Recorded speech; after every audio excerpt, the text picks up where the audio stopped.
of later in the Philippines. Ayon sa presiding judge na si Julia Motok, pinayagan si Duterte na hindi personal na humarap sa korte dahil nanggaling ito sa mahabang biyahe. Tumayong abogado ni Duterte si dating Executive Secretary Salvador Medialdea. Bago nito, hiniling ni Medialdea na iurong ang first appearance ni Duterte para anya makapaghanda pa sila ng kanyang kliyente. Pero tinanggihan yan ng korte.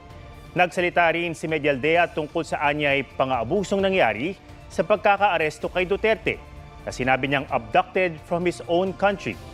Sinabi rin ni Medialdea na may debilitating medical issues ang dating Pangulo. Pero sagot ng ICC judge, sinuri ng doktor si Duterte at sinabing siya'y fully mentally aware and fit. Ayon din kay Judge Motok, 3 bagay lang ang ginagawa sa initial hearing.